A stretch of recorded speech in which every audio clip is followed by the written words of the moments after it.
Hello all, I've just been reading this story about the thousands of Afghans who've been secretly moved to the UK at a cost of up to £7 billion. This has all come on the back of a data breach. Of course, this is yet more evidence that we're not really ruled by a government anymore in Britain, but more of an occupying force of the Uni Party, whether Tory or Labour. We seem to be ruled by people who despise our country and especially despise the people within it. And sorry to say so again, but this is yet more evidence that the liberal world, especially the neoliberal power structure, is just falling apart and losing all credibility. As we'll see in the second part of this video, all roads lead back to the liberal regime as to what's going on here.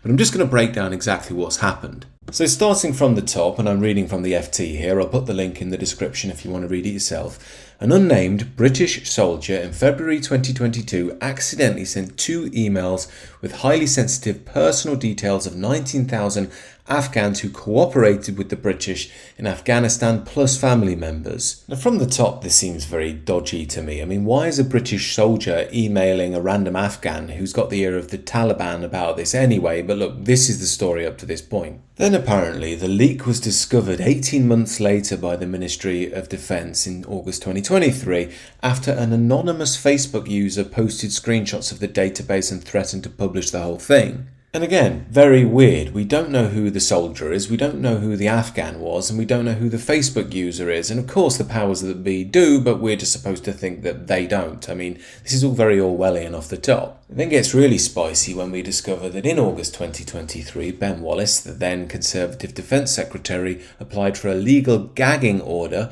initially for 4 months apparently, to prevent news of the leak spreading to avoid the Taliban hearing about it. The Mr. Justice Knowles, a High Court judge, went further and issued a rare super-injunction banning even disclosure of the existence of restrictions on the basis of the supposedly exceptional circumstances.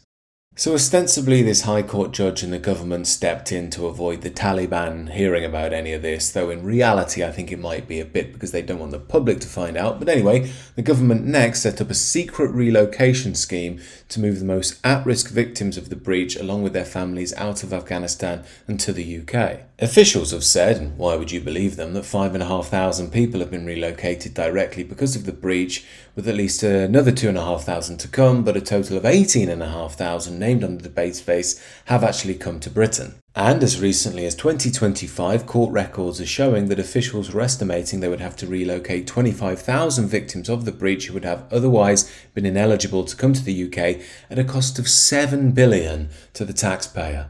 It also won't surprise you to know that Sunak's Conservative government and now Keir Starmer's Labour government have fought to keep the super-injunction in place for almost 2 years, obviously to stave off domestic scrutiny and international embarrassment. However, the super-injunction has now finally been lifted.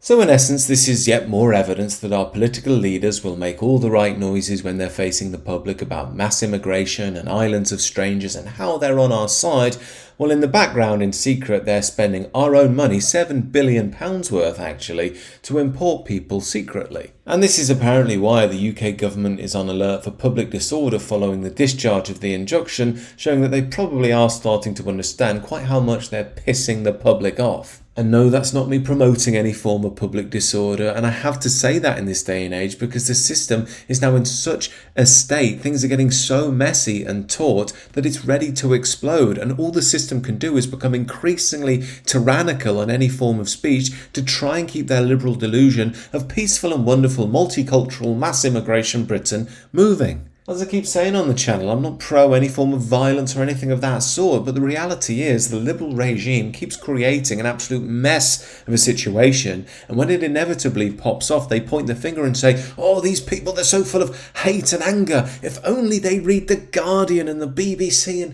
listen to what Keir Starmer says, then everything would just be wonderful and hunky-dory, don't you know? Remember, we're all supposed to be glowing that we live in the wonder of modern multicultural utopian liberal Britain with its lovely democracy, which is so strong, while the government behind the scenes are engaging in cover-up so the public, nor Parliament itself, find out about their secret plans to move migrants into the country at a cost of around £7 billion to the taxpayer. Now, the only leg the powers that be have to stand on here is that they had to do this to protect the Afghanis who'd helped the British during the war. But A, I don't believe anything the government says anymore anyway. And more importantly, B, even if that's true, why were we in Afghanistan in the first place? Remember, we had no reason to be in Afghanistan, less for some grinning idiot to take us in there to fulfill part of his globalist vision to turn it all into a neoliberal wonderland, of course, while we extract resources from a very complex region and wind up the locals there. So even if the excuse is, well, don't blame us lovely liberals of today, if we chart it back, all of this is the fault of their spiritual godfather anyway. At this point, if someone is still considering voting for the Uni Party, one can only assume there's something pathologically wrong with them. I mean, what more evidence do we need that the Uni Party functions as sort of a globalist liberal bloc which is completely detached from the public itself? I mean, they don't listen to the public about the corrosion of the country. They don't listen to the public about mass immigration. They don't listen to the public about the cost of living. All they do is ensure that the globalist liberal system maintains its structure, its power, its wants and its needs. It seems to me that the Uni Party, the liberal system, not just in the UK but abroad as well, doesn't have a leg to stand on anymore, and the public just doesn't trust our politicians. We know we're completely disconnected from them. I mean, after all, if they're up to this sort of thing, what else are they up to? Who's to even say? In conclusion, to me, we're not just witnessing the disaster of a Starmer government, the destruction of the Tory party. It's bigger than all of that. What we're witnessing is the end of the epoch of liberalism. It's just losing all credibility everywhere you turn. And to my mind, the liberal system isn't just going to give up and say, okay, we got it wrong. It's going to fight tooth and nail. It's going to manipulate people. It's going to use all of the media apparatus to do that and maintain its power. It may even start strong-arming people down the line.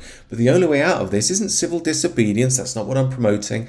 It's to start thinking outside of the liberal system, to start living outside of the liberal system, to break free of its chains and look to a new tomorrow. To my mind, that's the only way the UK and the rest of the Western world can meaningfully survive into the future. Anyway, another day, another duplicitous act from the liberal regime. Do let me know what you think about all this down below in the comments, and do consider subscribing to the channel if you're new.